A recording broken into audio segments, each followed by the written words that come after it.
नमस्कार साथियों, जय हिंद। कैसे हैं आप सभी लोग? उम्मीद है आप सभी लोग अच्छे होंगे। तो चलिए साथियों, आ जाएंगे आप सभी लोग क्लास में।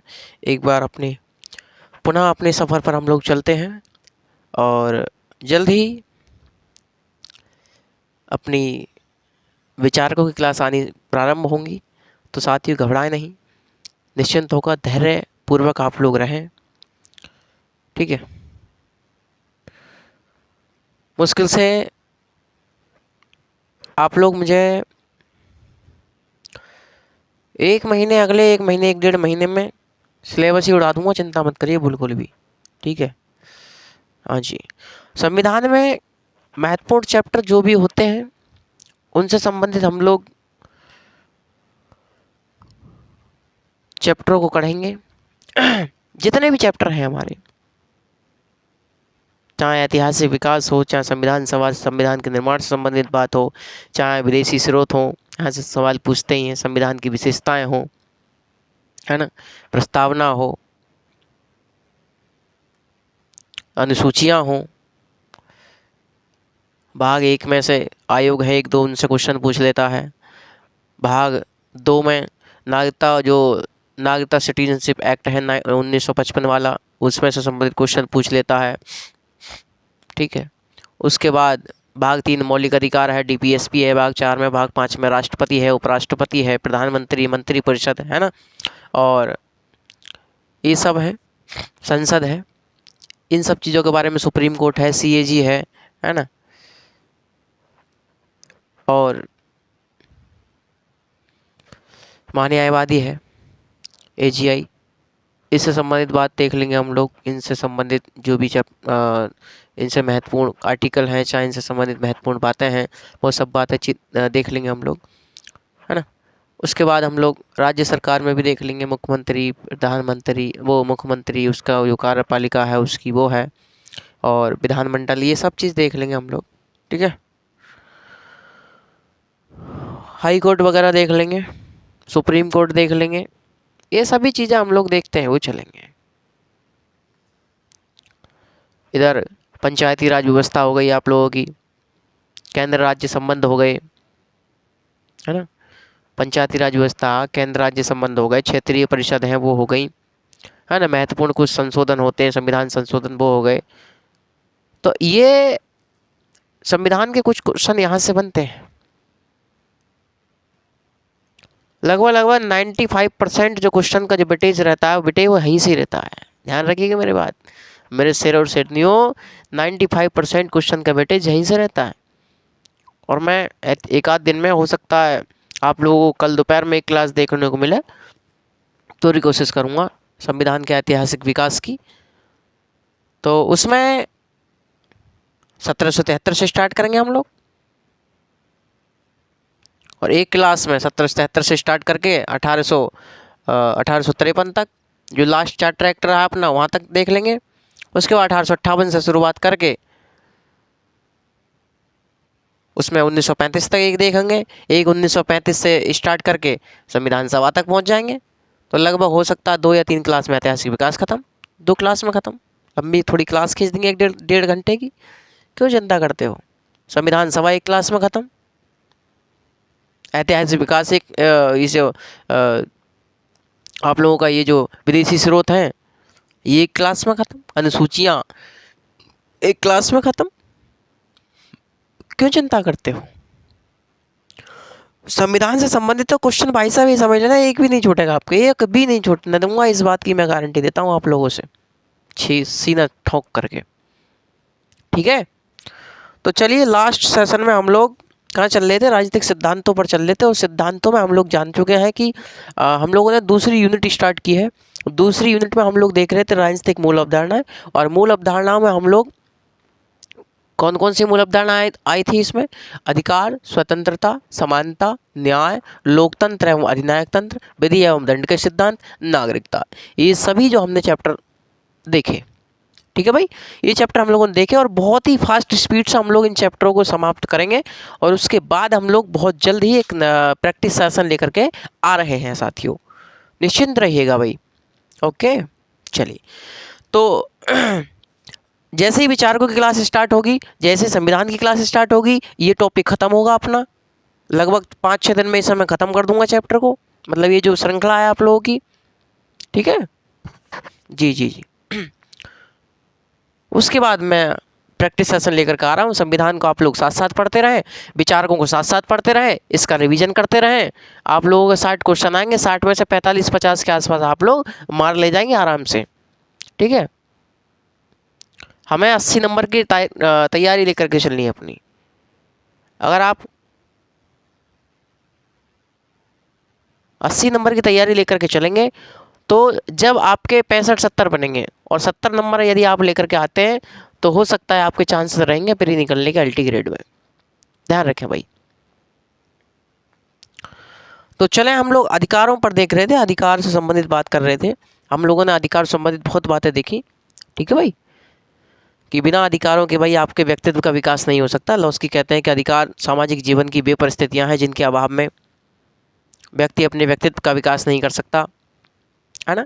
लॉस्की कहते हैं। बुसांके कहते हैं कि अधिकार वह दावा है जिसे समाज निर्मित करता है और राज्य उसे लागू करता है।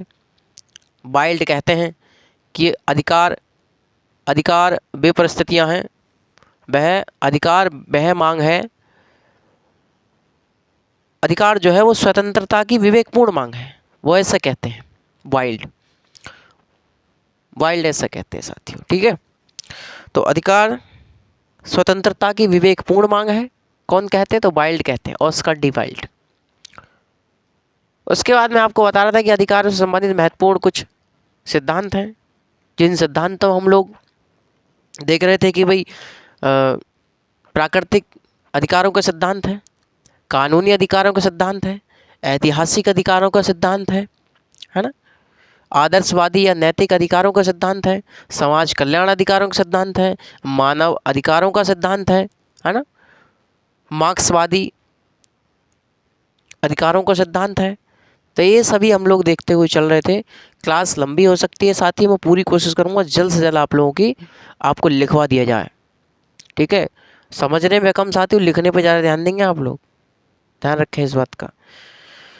तो चलिए भाई, प्राकृतिक अधिकारों के सिद्धांत पे हम लोग जान चुके हैं कि प्राकृतिक अधिकारों के सिद्धांत क्या है। सबसे प्राचीनतम सिद्धांत माना जाता है। इसके जनक कौन है, जॉन लॉक इसके जनक माने जाते हैं। इसके समर्थक कौन कौन है, जैसे हॉब्स हैं, रूसो है, मिल्टन फ्रीडमैन है, जेफरसन है ना, ब्लैकस्टोन है, टॉमस पेन है, ये सभी लोग इसके समर्थक माने जाते हैं। प्राकृतिक अधिकारों के सिद्धांत के अनुसार अधिकार क्या है, प्रकृति की देन है, प्रकृति ने सभी को समान मात्रा में अधिकार दिए हैं और ये अधिकार व्यक्ति को जन्मजात अधिकार प्राप्त है। जॉन लॉक के अनुसार जीवन, स्वतंत्रता और संपत्ति के अधिकार प्राकृतिक अधिकार होते हैं। यानी कि जॉन लॉक के अनुसार कितने अधिकार है व्यक्ति के, 3 अधिकार है, जीवन, स्वतंत्रता और संपत्ति का अधिकार। जॉन लॉक जो थे साथियों, लॉक ने जीवन और स्वतंत्रता के अधिकार की अपेक्षा संपत्ति के अधिकार को अधिक प्राथमिकता प्रदान करी और जीवन और स्वतंत्रता का अधिकार को संपत्ति का अधिकार में समाहित माना। इसलिए वहाँ लिखते हैं कि लॉक का संपूर्ण राजनीतिक दर्शन व्यक्ति की संपत्ति की सुरक्षा करना है, ये लिखते हैं। तो हम जानते हैं कि लॉक कहते हैं कि प्राकृतिक अधिकारों के सिद्धांत, ये जो प्राकृतिक अधिकार है ना, ये अविभाज्य, अदेय एवं अहस्तांतरणीय हैं। इन प्राकृतिक अधिकारों के सिद्धांत के आधार पर इन्हीं पर आधारित 2 क्रांतियां हुई, फ्रांसीसी क्रांति और अमेरिकी क्रांति। अमेरिकी क्रांति के जनक कौन है तो जेफरसन है, प्रेरणा स्रोत लॉक है ना। फ्रांसीसी क्रांतिकारियों का नारा क्या था, स्वतंत्रता, समानता और बंधुता, ये इनका क्या था, नारा था। ठीक है भाई, ये सब बातें हम लोगों ने इसमें देखी थी। क्लियर है। जेफरसन का कथन है कि हे ईश्वर मुझे जीवन, स्वतंत्रता और सुख का अधिकार दीजिए। ये किसका कथन है तो ये जेफरसन कहते हैं। इस आगे चल कर के सिद्धांत की आलोचनाएं भी हुई, आलोचकों के बारे में हम लोगों ने देखा, आलोचनाओं के बारे में भी देखा। ठीक है, आलोचक कहते हैं कि सामाजिक विषमता स्वाभाविक है, कोई गरीब घर में जन्म लेता है, कोई अमीर घर में जन्म लेता है। और जहाँ प्राकृतिक अधिकारों के सिद्धांत भाई साहब अधिकारों को निरपेक्ष मानता है, बल्कि आलोचक क्या मानते हैं, निरपेक्ष नहीं मानते, बल्कि इन पर सामाजिक स्थिति को ध्यान में रखते हुए, सामाजिक हित को ध्यान में रखते हुए इन पर प्रतिबंध लगाया जा सकता है। ठीक है, तो ये सभी बातें हम लोगों ने कुछ चंद मिनटों में बात करी। ठीक है भाई,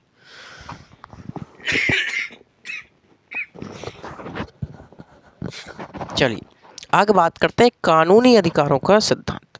तो जो कानूनी अधिकारों का सिद्धांत है भाई, कानूनी अधिकारों का सिद्धांत भी महत्वपूर्ण हो जाता है, ठीक है।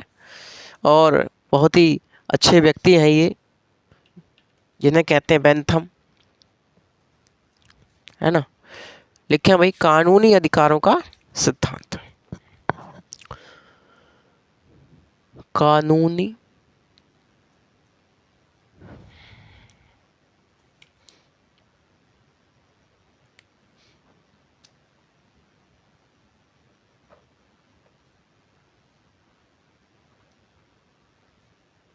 अधिकारों का सिद्धांत।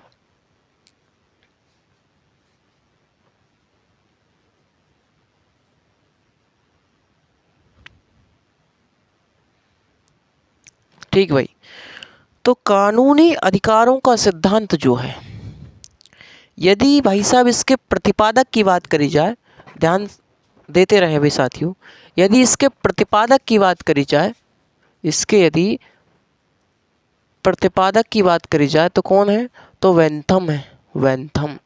और इन्हीं बेंथम के विचार को आगे किसने बढ़ाया, तो हॉब्स ने बढ़ाया। और चरम सीमा पर किसने पहुंचाया, तो ऑस्टिन ने पहुंचाया, ऑस्टिन। इसीलिए कानूनी अधिकारों का सिद्धांत जो है वो ऑस्टिन के नाम के साथ जुड़ गया, इन्हीं के नाम के साथ जुड़ गया, नाम के साथ जुड़ा। तो इन्हीं के नाम के साथ आगे चल करके जुड़ा कानूनी अधिकारों का सिद्धांत। देने वाले कौन थे, तो बेंथम थे। आगे किसने बढ़ाया, तो हॉब्स ने बढ़ाया, है ना। चरम सीमा पर किसने पहुंचाया, तो ऑस्टिन ने पहुंचाया। इसीलिए कानूनी अधिकारों का सिद्धांत ऑस्टिन के नाम के साथ जुड़ा, है ना। बात यहाँ तक, मेरी बात आपको समझ में आई होगी, है ना। जो कानूनी अधिकारों का सिद्धांत है यह प्राकृतिक अधिकारों के सिद्धांत के उल्टा है। यानी कि हम जानते हैं कि जो प्राकृतिक अधिकारों का सिद्धांत है उसके अनुसार क्या है, अधिकार क्या है, प्रकृति की देन है, अधिकार प्रकृति की देन है। वही कानूनी अधिकारों के सिद्धांत के अनुसार अधिकार प्रकृति की देन नहीं, बल्कि अधिकार राज्य की देन है। राज्य ने इन्हीं अधिकारों को कानून बना करके लोगों को दिया, व्यक्तियों को कानून बना करके अधिकार दिए, और राज्य के बाद ही ये अधिकार आपको मिले हैं। ये सिद्धांत कहता है कि राज्य ने कानून बना करके लोगों को, व्यक्तियों को अधिकार दिए हैं, और इन्हीं सब अधिकारों की क्या करता है, राज्य इनकी सुरक्षा करता है ना। और राज्य के उदय के बाद आपको ये अधिकार मिले। यहाँ तक बात के लिए समझ में आई। कानूनी अधिकार जो है भाई साहब ये तभी तक मान्य होते हैं जब तक न्यायालय आप इनको मान्यता देती है। जैसे ही न्यायालय इनकी मान्यता को रद्द करता है, यह कानूनी अधिकार नहीं रह जाते, ये अधिकार नहीं रह जाते। समझ रहे मेरी बात, ये अधिकार नहीं रह जाते भाई साहब। समझे। जो बेंथम थे, मैंने आपको बताया कि कानूनी अधिकार किसने दिए, तो बेंथम ने दिए। बेंथम जो थे इनको प्रकृति नाम से चिढ़ थी, एक प्रकार से कह सकते हैं। बेंथम को प्रकृति नाम से चिढ़ थी। क्यों चिढ़ थी, क्योंकि बेंथम के जो पिताजी थे, बेंथम के पिताजी वकील साहब थे, है ना, वकील थे इनके पिताजी। तो इनके पिताजी वकील थे, ये अपने पिताजी के साथ चैम्बर में चले जाते थे, कचहरी में। तो ये वहाँ पर जा कर के देखते थे, जो बड़े बड़े वकील होते थे वो मुजरिमों को प्राकृतिक अधिकारों का हवाला दे करके छुड़ा ले करके चले जाते थे। इसीलिए बेंथम की प्राकृतिक अधिकारों के, प्राकृतिक कानून के पालन में उनकी रुचि नहीं हुई, बल्कि उन कानूनों के संशोधन में उनकी रुचि देखी गई।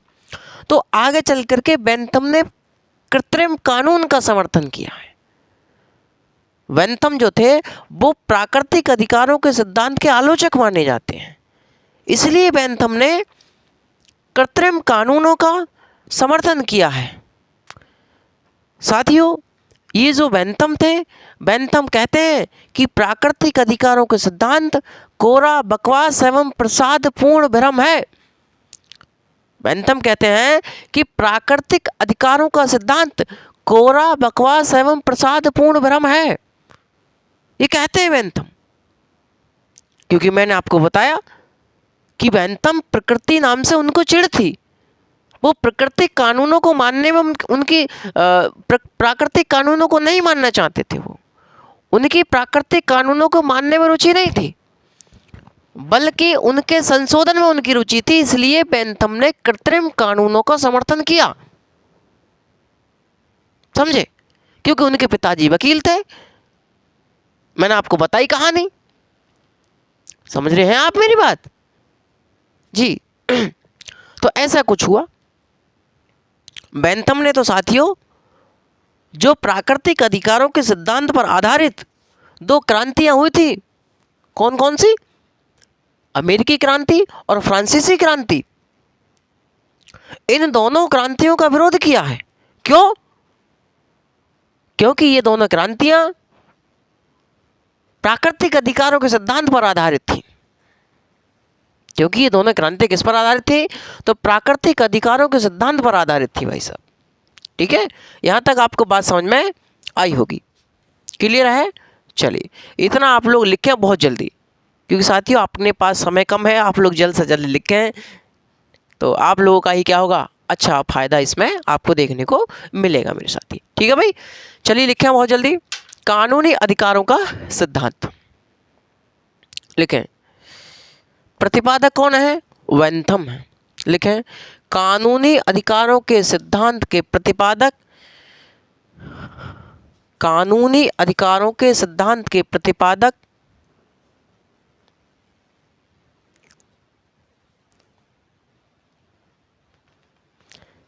प्रतिपादक बेंथम माने जाते हैं। बेंथम माने जाते हैं। बेंथम माने जाते हैं।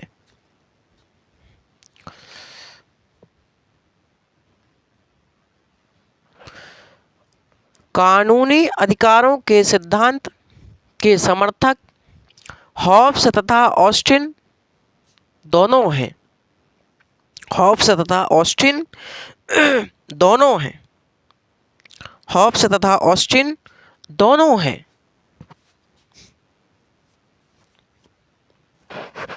हॉब्स तथा ऑस्टिन दोनों हैं। ठीक है, ऑस्टिन ने ही कानूनी अधिकारों के सिद्धांत को चरम सीमा पर पहुंचाया। चरम सीमा पर पहुंचाया, इसीलिए यह सिद्धांत ऑस्टिन के नाम के साथ जुड़ा। इसीलिए यह सिद्धांत ऑस्टिन के नाम के साथ जुड़ा।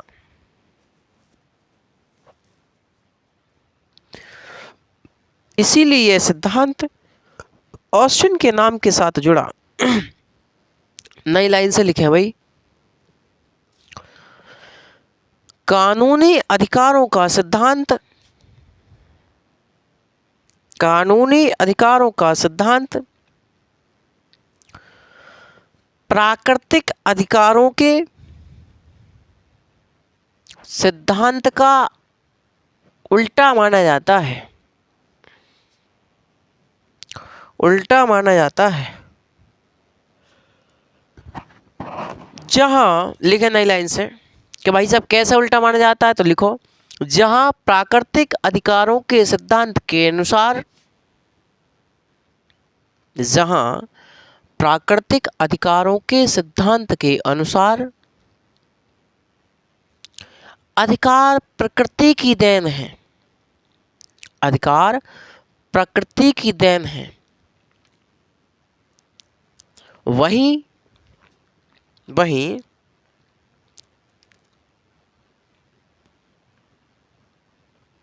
कानूनी अधिकारों के सिद्धांत के अनुसार,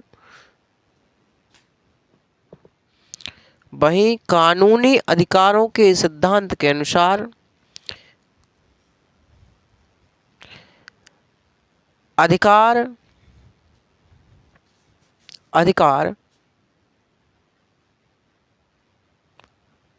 अधिकार राज्य की देन है। अधिकार राज्य की देन है। अधिकार राज्य की देन है। राज्य द्वारा ही, राज्य द्वारा ही, राज्य द्वारा ही व्यक्तियों को, व्यक्तियों को, व्यक्तियों को अधिकार प्रदान किए गए, अधिकार प्रदान किए गए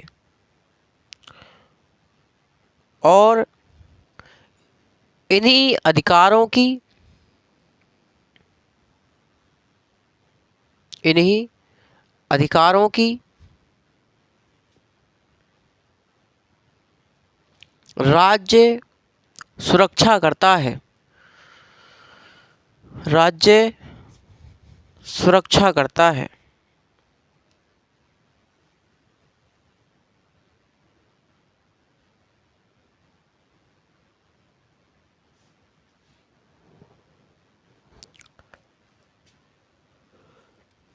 राज्य सुरक्षा करता है। ठीक है, इतना हो गया। आगे लिखें,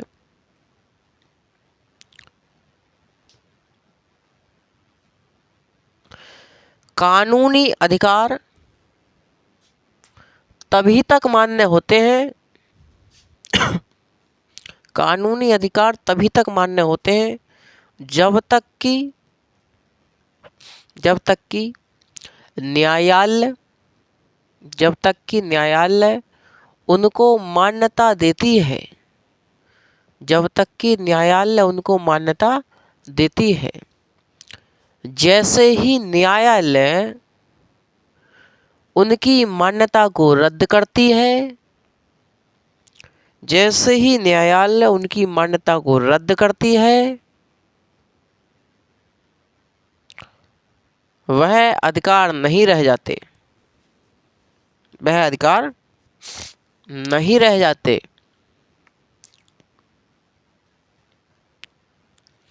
ठीक है, आगे लिखें, वेंथम प्राकृतिक अधिकारों के विरोधी थे। वेंथम प्राकृतिक अधिकारों के विरोधी थे। उन्होंने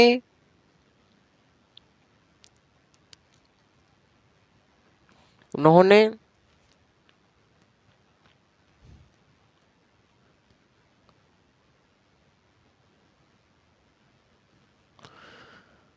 राज्य द्वारा निर्मित,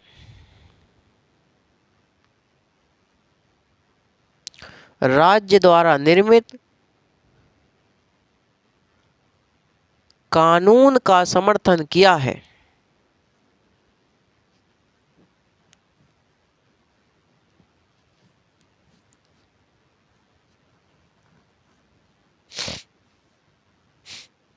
आगे लिखें,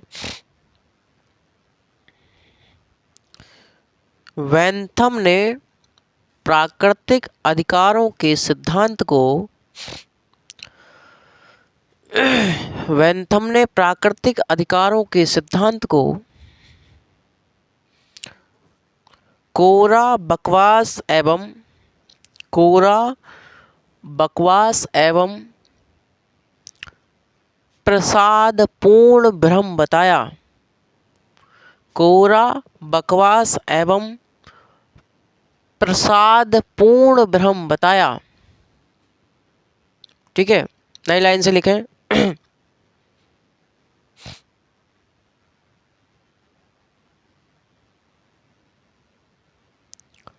वेंथम द्वारा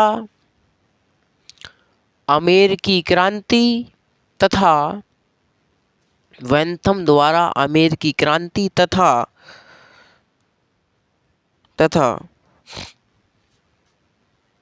अमेरिकी क्रांति तथा फ्रांसीसी क्रांति, फ्रांसीसी क्रांति इन दोनों क्रांतियों का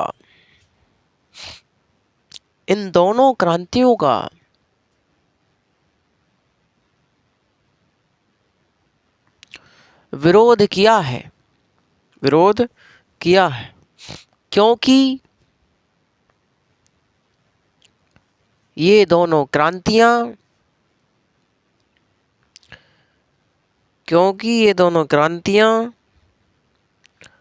प्राकृतिक अधिकारों के सिद्धांत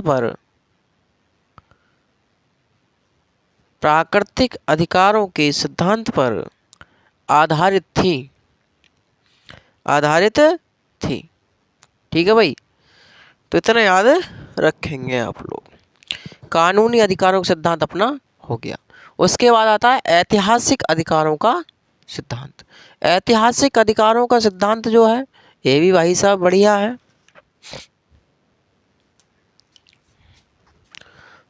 कौन सा? ऐतिहासिक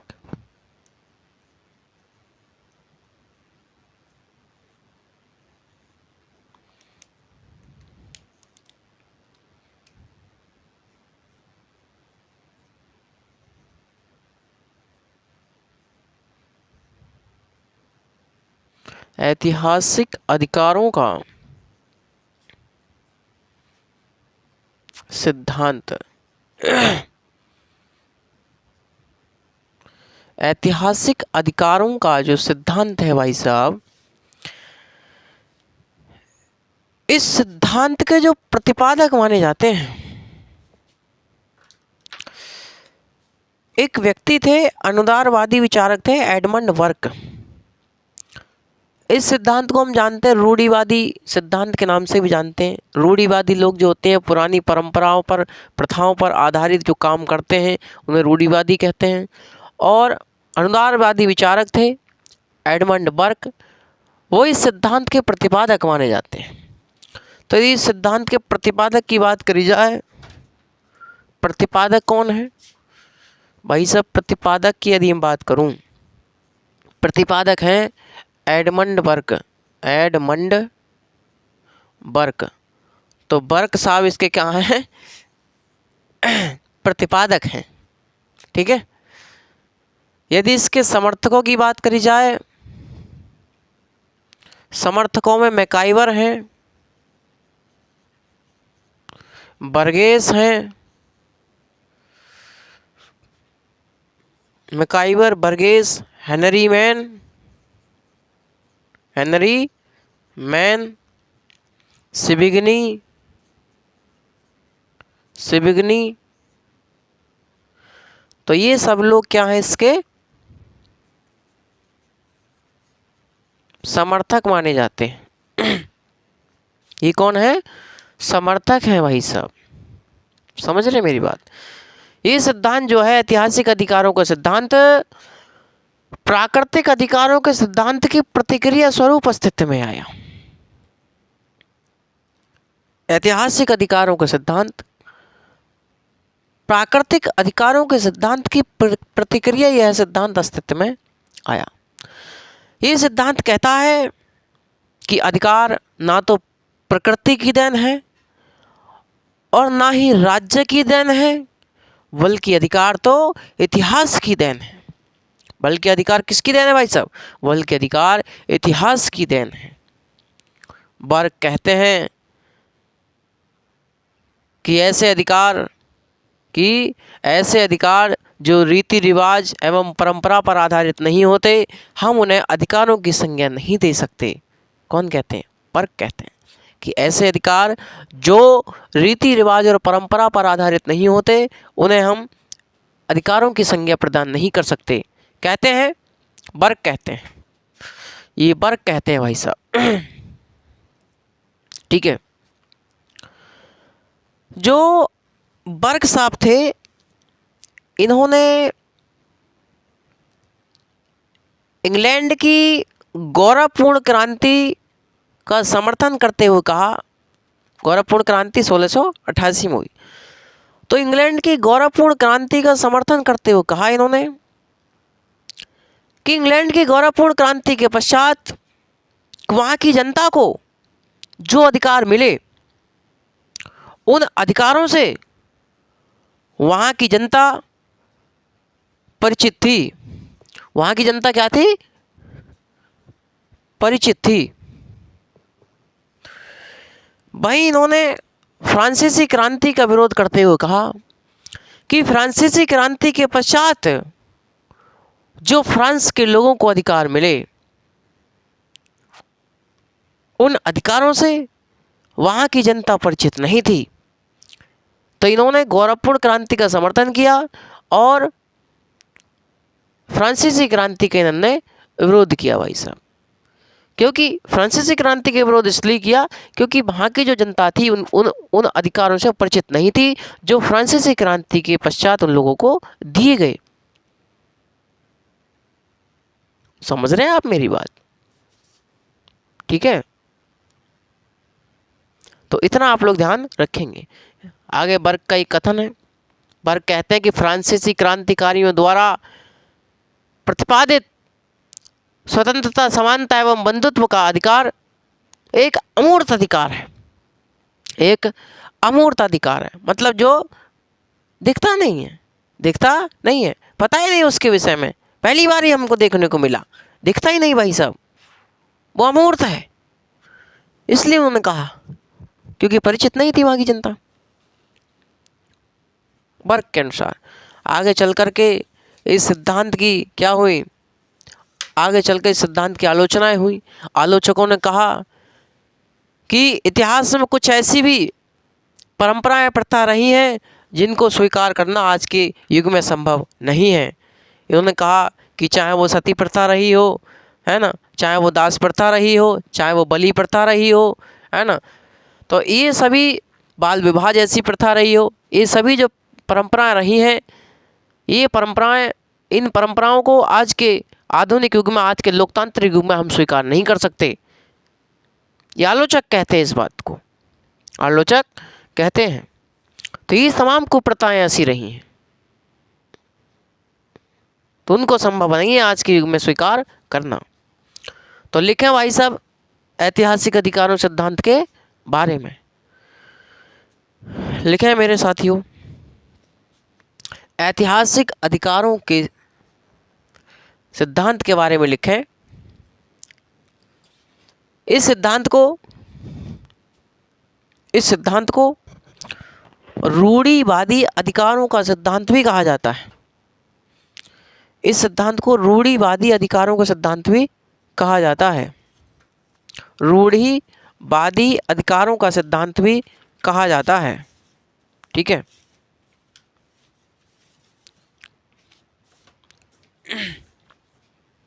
लिखें भाई।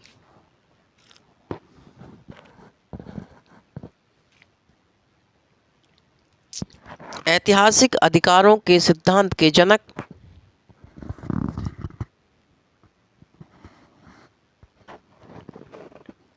या प्रतिपादक एक अनुदारवादी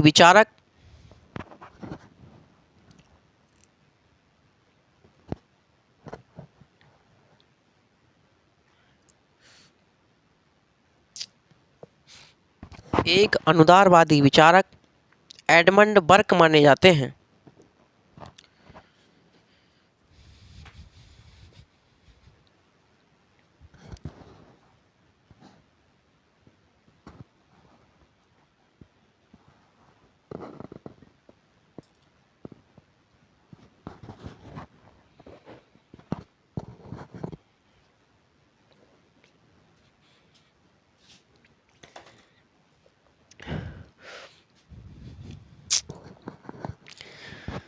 बर्क माने जाते हैं। ठीक है, मैकाइवर, बर्गेस, हेनरी मैन, सिबिगनी आदि इस सिद्धांत के समर्थक के रूप में जाने जाते हैं। समर्थक के रूप में जाने जाते हैं। ठीक है, आगे लिखें।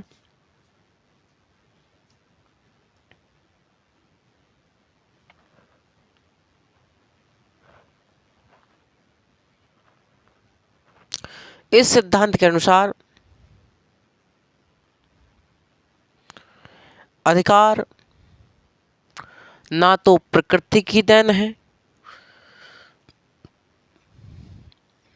ना ही राज्य की देन है, ना ही राज्य की देन है, बल्कि अधिकार इतिहास की देन है। बल्कि अधिकार किसकी देन है भाई साहब? बल्कि अधिकार इतिहास की देन है।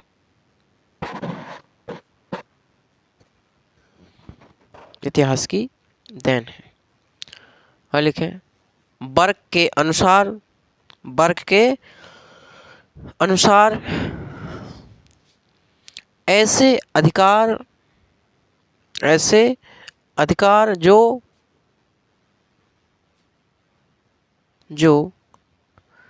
रीति रिवाज एवं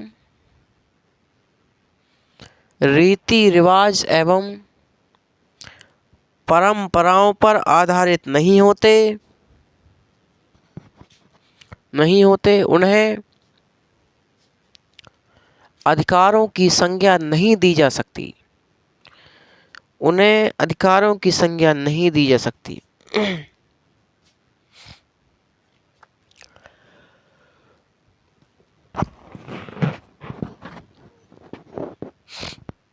चलिए आगे लिखें। बर्क ने इंग्लैंड की गौरवपूर्ण क्रांति का समर्थन करते हुए कहा,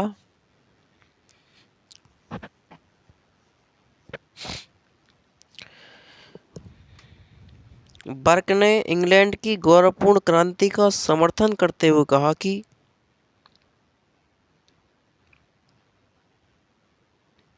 गौरवपूर्ण क्रांति के पश्चात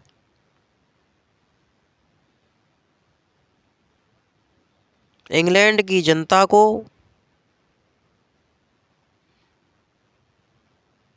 जो अधिकार मिले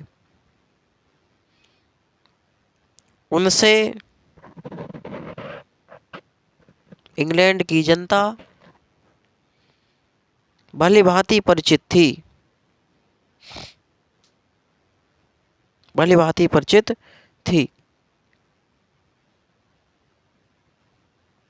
और बर्क ने फ्रांसीसी क्रांति का विरोध करते हुए कहा कि फ्रांसीसी क्रांति का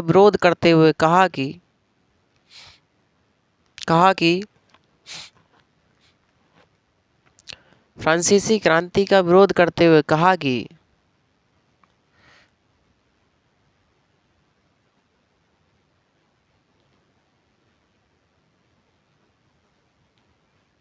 कि फ्रांसीसी क्रांति के पश्चात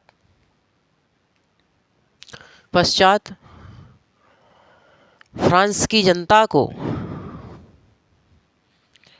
जो अधिकार मिले उनसे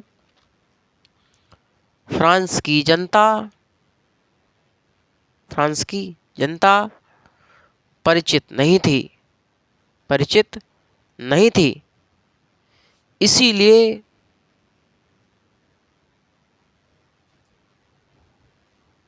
बर्क का कथन है इन्वर्टेड कॉमा बंद लिखें कि फ्रांसीसी क्रांतिकारियों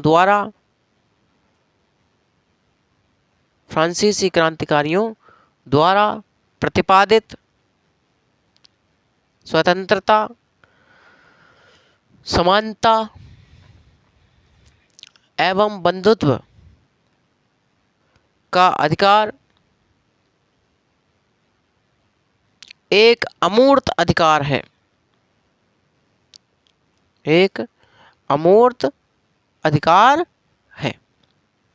ठीक है भाई।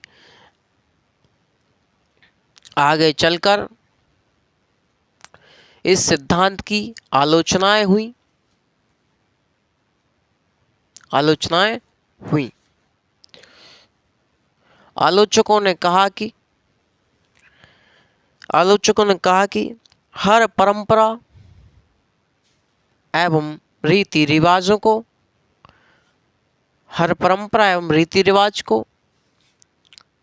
अधिकार की संज्ञा नहीं दी जा सकती,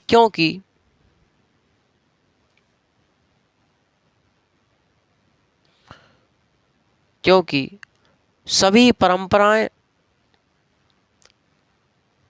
अच्छी नहीं होती। जैसे भारत में पहले बाल विवाह, सती प्रथा, है ना, बलि प्रथा, दास प्रथा आदि कुप्रथाएं प्रचलित थीं,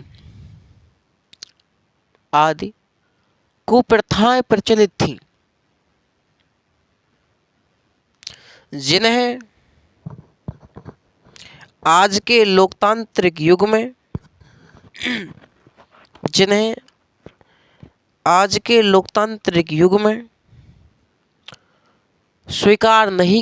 अधिकार के रूप में स्वीकार नहीं किया जा सकता। ठीक है भाई, तो याद रखेंगे। जरा आप लोग भी पानी वानी पी लीजिए थोड़ा देर। ठीक है।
चलिए,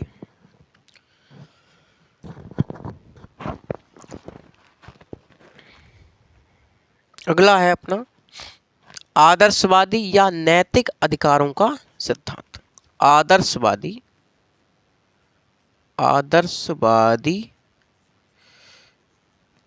या नैतिक अधिकारों का सिद्धांत। अधिकारों का सिद्धांत, ठीक है भाई। आदर्शवादी या नैतिक अधिकारों का सिद्धांत। इस सिद्धांत के प्रतिपादक कौन माने जाते हैं? तो कांट माने जाते हैं। कांट। प्रतिपादक कौन है? तो कांट है। समर्थकों की यदि बात करी जाए, समर्थकों में रूसो है, बोसांके है ना, ग्रीन है ना, बोसांके हैं, ग्रीन है, हीगल हैं, यानी कि जितने भी आदर्शवादी हैं, चाहे बोसांके हों, ग्रीन हों, हीगल हों, कांट हों, है ना, रूसो भी इसका समर्थन करते हैं। ये जो आदर्शवादी या जो नैतिक अधिकारों का सिद्धांत है, यह व्यक्ति के नैतिक विकास पर जोर देता है। यह व्यक्ति के नैतिक विकास पर जोर देता है, और ये जो है, ये सिद्धांत जो है, ये उन्हीं अधिकारों को मान्यता प्रदान करता है जो व्यक्ति के नैतिक विकास में सहायक होते हैं। यानी कि इसका मूल रूप से जो पूरा मैटर है भाई साहब, ये मूल रूप से ये सिद्धांत जो चाहता है, ये चाहता है व्यक्ति का नैतिक विकास करना, व्यक्ति का आध्यात्मिक विकास करना। हम जानते हैं कि जहाँ ये जो भौतिकवादी सिद्धांत हैं, जो व्यक्तिवादी या भौतिकवादी सिद्धांत जो है, वह व्यक्ति के बाह्य सुख पर बल देता है। वही नैतिक अधिकारों का सिद्धांत व्यक्ति के नैतिक आचरण, नैतिक विकास पर बल देता है। जो आदर्शवादी हैं वह राज्य और व्यक्ति में सावयवी संबंध मानते हैं। यानी कि जो आदर्शवादी हैं, आदर्शवादी क्या मानते हैं? राज्य में एवं व्यक्ति में कैसा संबंध मानते हैं? तो सावयवी संबंध मानते हैं। सावयवी संबंध हम जानते हैं, सावयवी संबंध जो होता है, इसका मतलब होता है अंगी और अंग का संबंध। अंगी और अंग का संबंध होता है। अंगी का मतलब होता है संपूर्ण, है ना, और अंग का मतलब होता है अंश उसका। यानी कि जो आदर्शवादी हैं वह राज्य को क्या मानते हैं? राज्य को साध्य के रूप में मानते हैं, और व्यक्ति को उसको क्या मानते हैं? अंश के रूप में मानते हैं, है ना। तो सावयवी व्यक्ति और राज्य के बीच में सावयवी संबंध मानते कौन? आदर्शवादी। आदर्शवादी लोग, है ना। तो ये राज्य को संपूर्ण मानते हैं और व्यक्ति को उसका अंश मानते हैं। ये मानते हैं कि राज्य को व्यक्ति को राज्य में ये विलीन मानते हैं। ये कहते हैं कि व्यक्ति राज्य में रहकर ही अधिकारों की प्राप्ति कर सकता है, और अधिकारों के विरुद्ध में या राज्य के विरुद्ध में या राज्य से अलग वह अधिकारों की प्राप्ति नहीं कर सकता। यानी कि आदर्शवादी कहते हैं कि व्यक्ति राज्य में रहकर ही अपने अधिकारों की प्राप्ति कर सकता है, वह राज्य से अलग या राज्य के विरुद्ध वह कोई किसी भी अधिकार की प्राप्ति नहीं कर सकता। आदर्शवादी व्यक्ति को राज्य में विलीन मानते हैं, है ना, उसका अंश मानते हैं, और व्यक्ति और राज्य के बीच कैसा संबंध मानते हैं? तो सावयवी संबंध मानते हैं। यानी कि राज्य को साध्य मानते हैं और व्यक्ति को साधन के रूप में ये स्वीकार करते हैं। बात आपको क्लियर समझ में आई भैया? अरे हाँ या ना, क्लियर है। आदर्शवादी मानते हैं कि भैया जो अधिकार है वो समाज की देन है और इन्हीं अधिकारों की राज्य क्या करता है, सुरक्षा प्रदान करता है। करता नहीं करता है। ग्रीन का कथन है, ग्रीन का क्या कहते हैं, ग्रीन कहते हैं कि भाई साहब अधिकार सामाजिक जीवन की वे परिस्थितियाँ हैं जिनके अभाव में व्यक्ति अपना नैतिक विकास नहीं कर सकता, जिनके अभाव में व्यक्ति अपना नैतिक विकास नहीं कर सकता, ये ग्रीन कहते हैं। वहीं बोसांग कहते हैं कि अधिकार वह दावा है जो जो जिसे समाज निर्मित करता है और राज्य उसको लागू करता है। ये कौन कहते हैं, ये बोसांग कहते हैं मेरे साथी। कांट और हीगल, ग्रीन, इन सब ने भी व्यक्ति के नैतिक विचारों पर क्या दिया है, बल दिया है। और ये भी मानते हैं सभी कि व्यक्ति अधिकारों की प्राप्ति राज्य में रहकर ही कर सकता है। ये सभी लोग मानते हैं, चाहे कांट हो, चाहे हीगल हो, चाहे ग्रीन हो, ये सब मानते हैं। तो आदर्शवादी के सिद्धांत के बारे में लिखें। साथ ही समय कम है अपने पास, इतना ध्यान रखें आप लोग। बहुत जल्द से जल्द हम लोग पूरी कोशिश करेंगे, ठीक है भाई। चलिए लिखें। इस सिद्धांत के प्रतिपादक कांट माने जाते हैं। कांट, इस सिद्धांत के प्रतिपादक कांट माने जाते हैं। रूसो, बोसांके, हीगल, ग्रीन आदि इस सिद्धांत के समर्थक के रूप में जाने जाते हैं। आदि इस सिद्धांत के समर्थक के रूप में जाने जाते हैं। यह सिद्धांत उन्हीं अधिकारों को मान्यता प्रदान करता है। यह सिद्धांत उन्हीं अधिकारों को मान्यता प्रदान करता है जो व्यक्ति के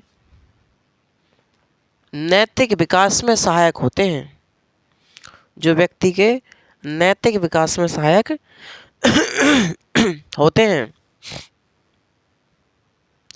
इसका आशय व्यक्ति का नैतिक विकास करना है। इस सिद्धांत का आशय व्यक्ति का नैतिक विकास करना है। नैतिक मतलब आंतरिक विकास, ठीक है। आगे लिखें। जहां व्यक्तिवादी भौतिक या बाह्य सुख पर बल देते हैं, जहां व्यक्तिवादी भौतिक या बाह्य सुख पर बल देते हैं, वहीं आदर्शवादी आंतरिक सुख या आध्यात्मिक सुख पर बल देते हैं, या आध्यात्मिक सुख पर बल देते हैं। आगे लिखें। आदर्शवादी राज्य और व्यक्ति के बीच, आदर्शवादी राज्य और व्यक्ति के बीच सावयवी संबंध मानते हैं। सावयवी संबंध मानते हैं और सावयवी संबंध मानते हुए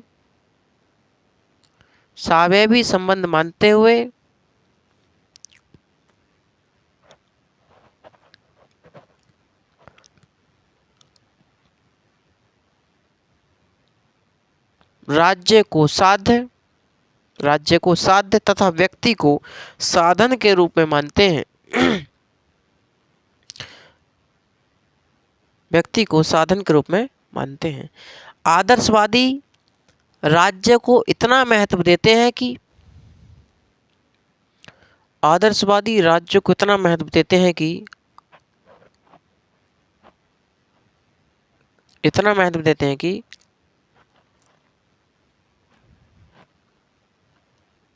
व्यक्ति को उसमें विलीन मानते हैं। अगली लाइन से लिखें। आदर्शवादी मानते हैं कि व्यक्ति अपने अधिकारों की प्राप्ति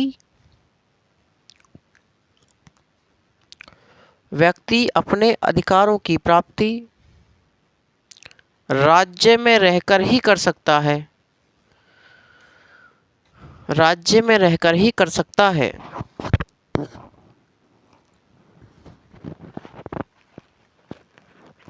राज्य के विरुद्ध या राज्य से अलग, या राज्य से अलग।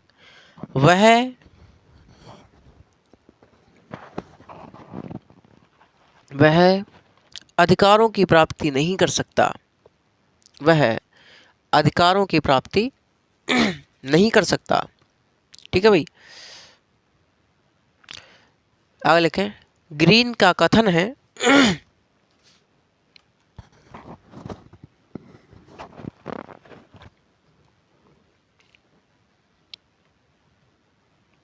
अधिकार सामाजिक जीवन की वे परिस्थितियां हैं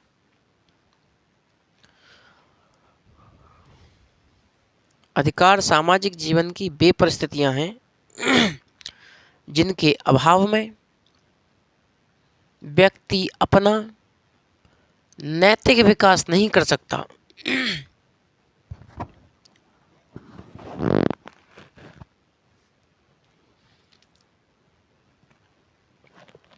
जिनके अभाव में व्यक्ति अपना नैतिक विकास नहीं कर सकता। ठीक है, बस आगे का हम पहले लिखवा चुके हैं आप लोगों को। ठीक है, आगे लिखें। कांट,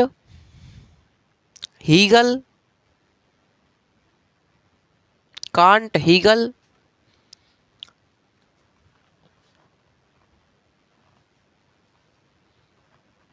तथा ग्रीन ने भी यह माना कि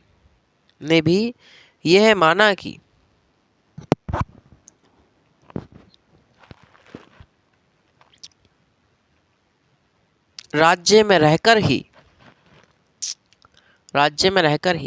अधिकारों की प्राप्ति की जा सकती है, अधिकारों की प्राप्ति की जा सकती है।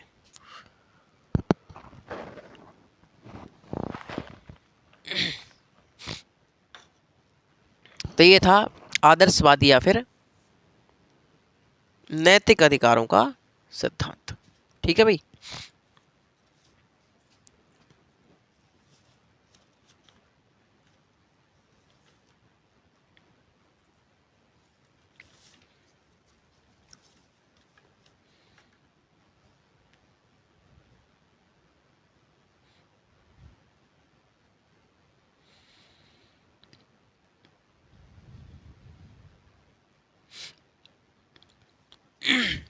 चलिए अगला लिख देते हैं हम लोग। ऐतिहासिक अधिकारों सिद्धांत हो गया, आदर्शवादी हो गया, कितने हम लोगों ने देख लिए? प्राकृतिक देख लिया, कानूनी देख लिया, ऐतिहासिक देख लिया, आदर्शवादी देख लिया, 4 हो गए। अगला देखते हैं हम लोग मानव अधिकारों का सिद्धांत।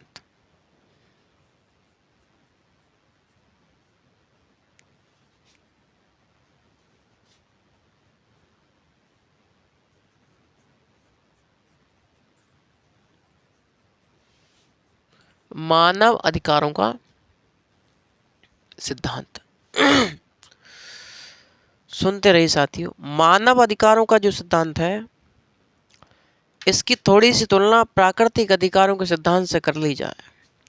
हम जानते हैं कि जो प्राकृतिक अधिकारों का सिद्धांत है, वह सिद्धांत मानवीय बुद्धि पर आधारित है, मानवीय बुद्धि पर आधारित है। अर्थात इसका स्वरूप कैसा है? व्यक्तिवादी है। प्राकृतिक अधिकारों के सिद्धांत का स्वरूप कैसा है? व्यक्तिवादी है।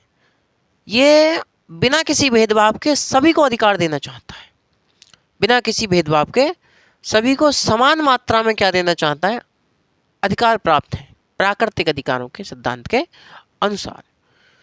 वही हम जानते हैं कि मानव अधिकारों का सिद्धांत जो है वो मानवीय आवश्यकताओं पर आधारित है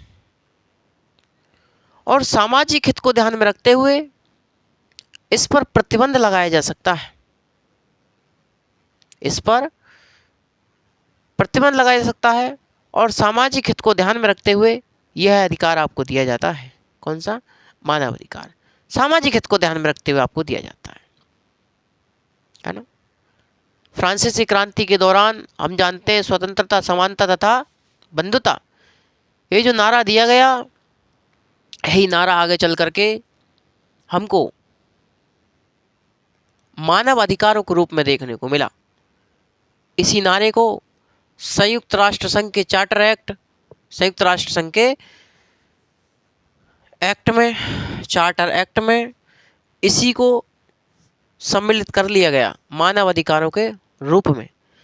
समझ रहे हैं आप मेरी बात को? कब शामिल किया गया? 10 दिसंबर 1948 को। इसीलिए 10 दिसंबर 1948 को मानव अधिकार दिवस प्रतिवर्ष हम लोग मनाते हैं। हम लोग ये साथियों जानते हैं 1961 में एमनेस्टी इंटरनेशनल एक संस्था बनाई गई। एमनेस्टी इंटरनेशनल एक संस्था बनाई गई 1961 में। इसका मुख्यालय कहाँ है? लंदन में है। यह संस्था अंतर्राष्ट्रीय मानव अधिकारों की रक्षा करती है। यह संस्था क्या करती है? अंतर्राष्ट्रीय मानव अधिकारों की रक्षा करती है। मानव अधिकारों का कहना है, मानव अधिकार कहते हैं कि ऐसे व्यक्ति जो दीनहीन मलिन अवस्था में रह रहे हैं, गंदी नालियों में रह रहे हैं, गंदी नालियों का पानी पी रहे हैं, गंदा पानी पी रहे हैं, गंदा खाना खा रहे हैं, है ना, दीनहीन मलिन अवस्था में रह रहे हैं, जहाँ जगह मिलती है वहाँ सो जाते हैं, जहाँ जो मिल जाता है वो खा लेते हैं, अव्यवस्था की अवस्था में रह रहे हैं वो लोग, उनको एक मानवीय जीवन प्रदान करना है। इसका उद्देश्य है मानव अधिकारों का। तो उन सबको मानवीय जीवन प्रदान करना, जिससे वह सभी व्यक्ति भी सम्मानपूर्वक समाज में जीवन व्यतीत कर सकें। समझे? संयुक्त राष्ट्र संघ के चार्टर एक्ट में नकारात्मक तथा सकारात्मक दोनों प्रकार के मानव अधिकारों की चर्चा की गई है। इन दोनों के प्रावधानों को किया गया है। हम लोग देखते हैं कि नकारात्मक स्वरूप की यदि बात करी जाए तो संयुक्त राष्ट्र संघ के चार्टर में अनुच्छेद 1 से लेकर के और 21 तक नकारात्मक स्वरूप की चर्चा की गई है। इसमें राजनीतिक, कानूनी तथा नागरिक अधिकार आते हैं। राजनीतिक अधिकार, कानूनी अधिकार तथा नागरिक अधिकार आते हैं। और ये सभी अधिकार बिना किसी भेदभाव के सभी लोगों को प्राप्त होते हैं। बिना किसी भेदभाव के सभी लोगों को प्राप्त होते हैं। समझ रहे हैं आप मेरी बात? भैया यदि सकारात्मक स्वरूप की बात करी जाए तो सकारात्मक स्वरूप जो है संयुक्त राष्ट्र संघ के चार्टर में अनुच्छेद 22 से लेकर के 26 तक दिया गया है। इसमें सामाजिक, आर्थिक तथा राजनीतिक, सांस्कृतिक, इन सभी अधिकारों को ध्यान में रखते हुए आप लोगों को अधिकार दिए जाते हैं। यानी कि आपको सामाजिक अधिकार भी प्रदान करेंगे। सामाजिक, आर्थिक तथा राजनीतिक, सांस्कृतिक, ये सभी अधिकार आपको दिए जाते हैं सकारात्मक स्वरूप में। ये अधिकार समाज में जो दबे कुचले वर्ग है, जो शोषित वर्ग है, उसके उत्थान के लिए दिए जाते हैं। उसके उत्थान के लिए दिए जाते हैं। और इन पर सामाजिक हित में, सामाजिक स्थिति को ध्यान में रखते हुए इन सब पर प्रतिबंध लगाया जा सकता है। इनका उद्देश्य मुख्य रूप से कमजोर वर्ग, शोषित वर्ग को समाज की मुख्य धारा में जोड़ना होता है। ठीक है भाई? ये सभी हम लोग बात इसमें करी हम लोगों ने। अब फटाफट आप लोग लिखना स्टार्ट कीजिए क्योंकि समय कम है अपने पास। ठीक है भाई?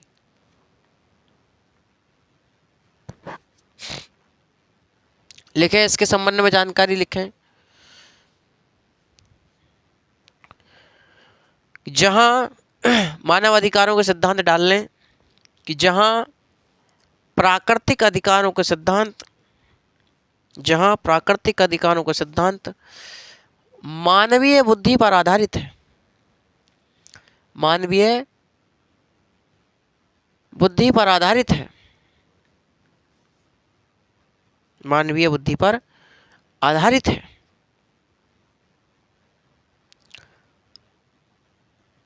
तथा इसका स्वरूप व्यक्तिवादी है। इसका स्वरूप व्यक्तिवादी है। प्राकृतिक अधिकारों का सिद्धांत प्रत्येक व्यक्ति को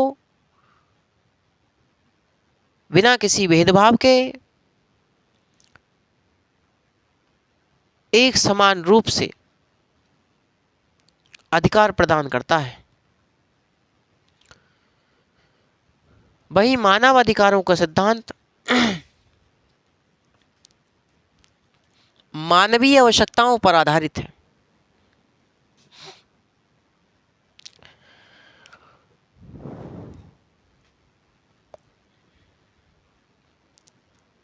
वही मानव अधिकारों का सिद्धांत मानवीय आवश्यकताओं पर आधारित है और सामाजिक हित को ध्यान में रखते हुए यह अधिकार दिया जाता है और सामाजिक हित को ध्यान में रखते हुए यह अधिकार दिया जाता है। ठीक है भाई जी। अगर लिखें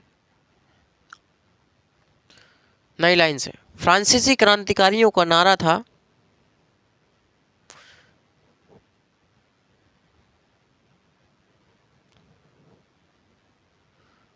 स्वतंत्रता, समानता तथा बंधुता।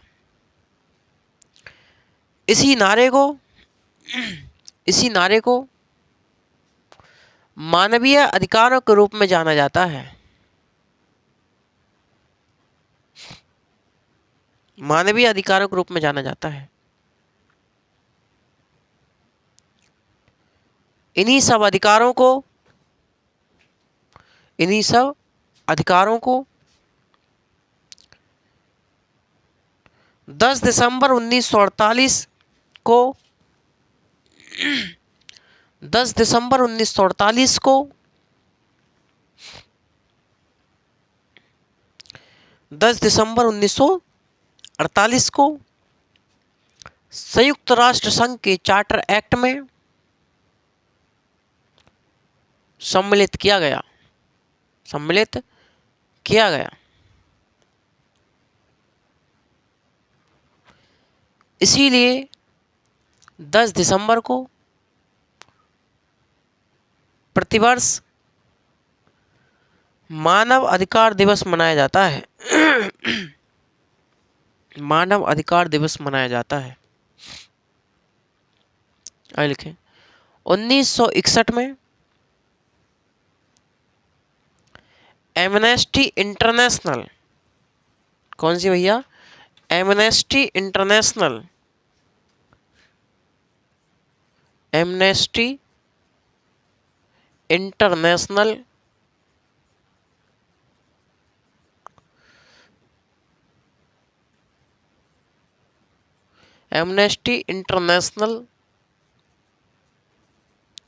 संस्था का गठन किया गया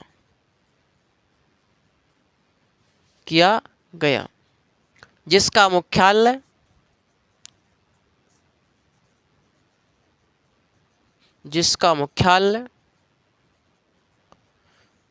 लंदन में स्थित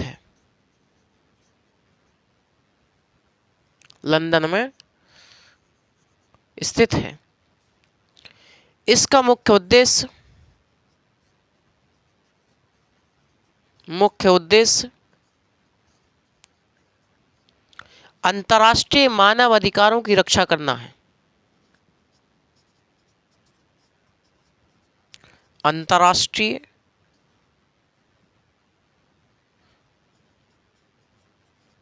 मानव अधिकारों की रक्षा करना है।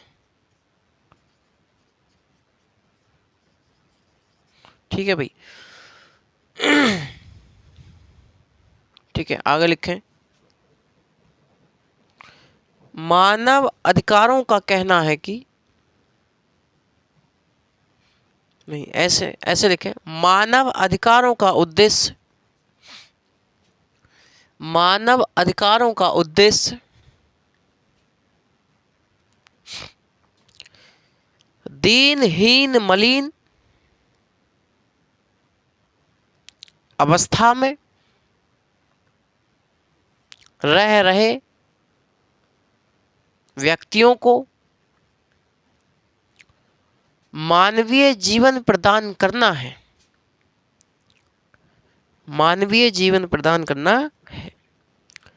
जिससे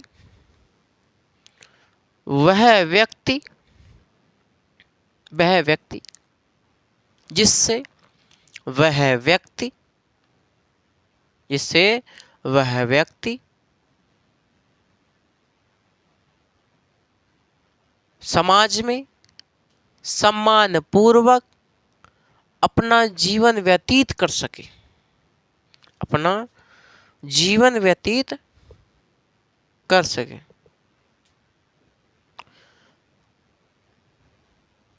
ठीक है। संयुक्त राष्ट्र संघ के चार्टर में नकारात्मक तथा सकारात्मक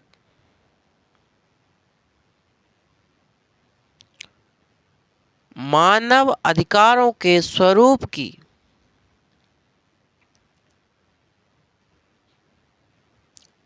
चर्चा की गई है, चर्चा की गई है। नंबर लिखे नकारात्मक स्वरूप, नकारात्मक स्वरूप।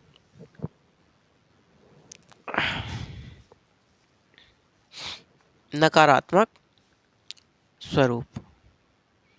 ठीक है।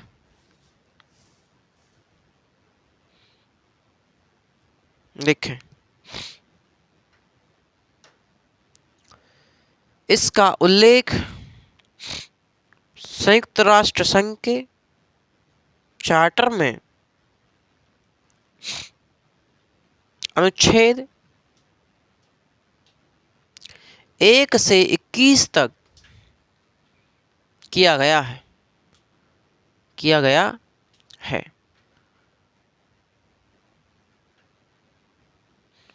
इसमें राजनीतिक, कानूनी तथा नागरिक अधिकार आते हैं तथा नागरिक अधिकार आते हैं,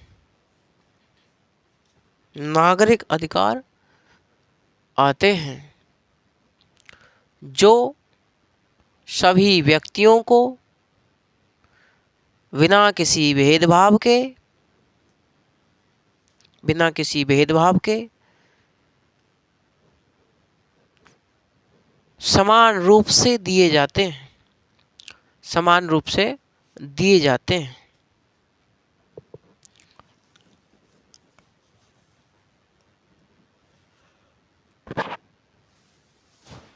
समान रूप से दिए जाते हैं। अगर डालें सकारात्मक स्वरूप,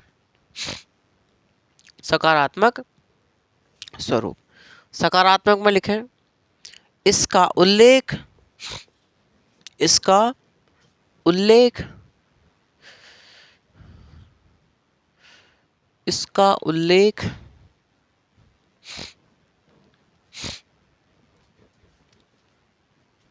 इसका उल्लेख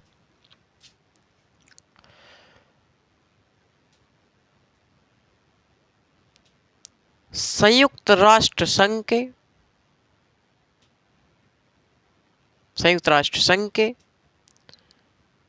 चार्टर में अनुच्छेद 22 से 26 तक किया गया है।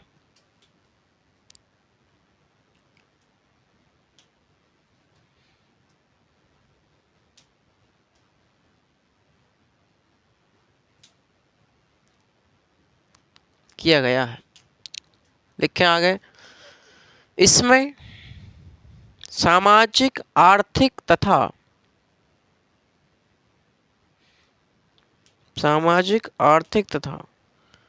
सांस्कृतिक अधिकार आते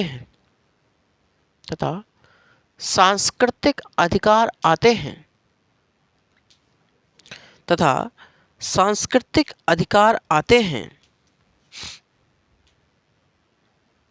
ठीक है। सांस्कृतिक अधिकार आते हैं। इसका मुख्य उद्देश्य समाज के दबे कुचले व शोषित वंचित लोगों को शोषित वंचित लोगों को समाज की मुख्य धारा से,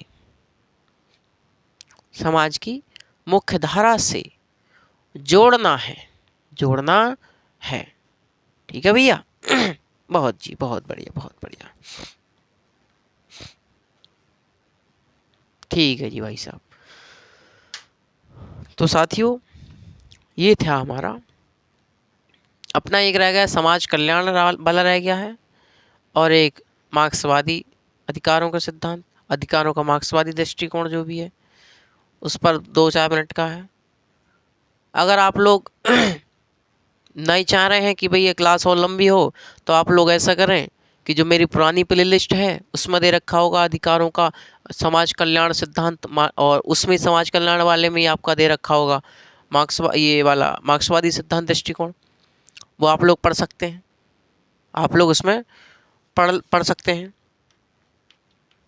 जहाँ मार्क्स कहते हैं कि भैया ये जो अधिकारों की प्राप्ति है, अधिकारों की प्राप्ति उदारवादी व्यवस्था में या पूंजीवादी व्यवस्था में सभी लोगों को नहीं हो सकती, क्योंकि जब से उदारवादी पूंजीवादी व्यवस्था शुरू हुई है, जब से उदारवादी व्यवस्था आई, पूंजीवादी व्यवस्था आई, तब से समाज 2 वर्गों में बट गया। एक वर्ग जो उत्पादन के साधनों का मालिक बना, जो अमीर वर्ग कहलाया, और एक वर्ग जो उत्पादन के साधनों का मालिक नहीं बना, वह गरीब वर्ग कहलाया। और ये जो अमीर वर्ग था, जो उत्पादन के साधनों का मालिक बना, उसने ही क्या किया, उसने ही इस राज्य जैसी संस्था का क्या किया, निर्माण किया। क्यों किया? ताकि ये गरीब वर्ग का शोषण कर सके। इसलिए कार्ल मार्क्स कहते हैं कि राज्य एक शोषणकारी संस्था है, राज्य पूंजीपतियों की संरचना है, ये कार्ल मार्क्स कहते हैं। समझ रहे हैं मेरी बात? मार्क्स कहते हैं कि अधिकारों, सभी व्यक्तियों को अधिकारों की जो प्राप्ति है वो किस व्यवस्था में होगी, वो साम्यवादी व्यवस्था में होगी, जिसमें क्या होगा कि उत्पादन के साधनों पर सभी का साझा नियंत्रण होगा। किसी एक वर्ग का उत्पादन के साधनों पर नियंत्रण नहीं होगा, बल्कि सभी का एक समान उत्पादन के साधनों पर नियंत्रण होगा। तो ऐसी स्थिति में ही, साम्यवादी व्यवस्था में ही सभी को अधिकारों की प्राप्ति हो सकती है, बल्कि उदारवादी व्यवस्था में नहीं हो सकती। बल्कि उदारवादी व्यवस्था में तो केवल एक ही वर्ग के पास का हो सकती है, अधिकार हो सकते हैं, बकाया अविच्छिन्न हो सकते हैं। ये सब बातें मार्क्स ने बताई साथियों, मैंने आपको बता दिया। समाज कल्याण से संबंधित बात हम लोग जानते हैं, इसके जनक कौन है, लॉस्की हैं, है ना, बार्कर हैं, GDH कोल हैं, हाउस हैं, इसके समर्थक माने जाते हैं। ये समाज कल्याण की बात करेगा, ये सामाजिक हित की बात करेगा कि सामाजिक हित के आधार पर इन पर प्रतिबंध लगाया जा सकता है व्यक्ति के अधिकारों पर, तो सामाजिक हित के अलावा कोई अधिकार नहीं होते, है ना, ये लॉस्की कहते हैं, है ना। तो व्यक्ति के अधिकारों में क्या है, सामाजिक हित होना चाहिए, और सामाजिक हित के आधार पर उन पर प्रतिबंध लगाया जा सकता है। ये सब बातें लॉस्की कहते हैं। तो व्यक्ति के अधिकारों का एक ही क्या होना चाहिए, उद्देश्य होना चाहिए, वो होना चाहिए सामाजिक हित। कि राज्य की पहचान इस बात से नहीं होती कि वह अपने नागरिकों को क्या अधिकार दे रहा है, बल्कि इस बात से होती है कि वह सामाजिक हित में क्या कार्य कर रहा है। ये सब बातें किसने बताई, ये सब बातें बताई किसने, ये सब बातें बताई लॉस्की ने। लॉस्की का कथन है कि अधिकार सामाजिक जीवन की वे परिस्थितियां हैं जिनके अभाव में व्यक्ति अपने व्यक्तित्व का विकास नहीं कर सकता, ये लॉस्की कहते हैं। लॉस्की आगे कहते हैं कि भैया जो सामाजिक हित के विरुद्ध अधिकार ऐसे समझ लीजिए जैसे बालू के ढेर के समान हो, बालू के ढेर के समान हो। ये सब बातें लॉस्की ने बताई समाज कल्याण अधिकारों के सिद्धांत में, मैंने आपको पढ़ाया हुआ है, आप लोग पुरानी प्लेलिस्ट में आप लोग देख सकते हैं। तो साथियों क्लास लंबी हो जाएगी, इसलिए मार्क्स का भी बता दिया मैंने, समाज कल्याण आप लोग देख लीजिएगा। जितना भी था इस चैप्टर में, ये चैप्टर आपका समाप्त हुआ, और आगे अपना नया चैप्टर स्टार्ट होगा, स्वतंत्रता। अधिकारों के बाद क्या होगी, स्वतंत्रता हमारी स्टार्ट होगी। तो चलिए साथियों, आप लोग बने रहिएगा। तो नमस्कार, जय हिंद, वंदे मातरम।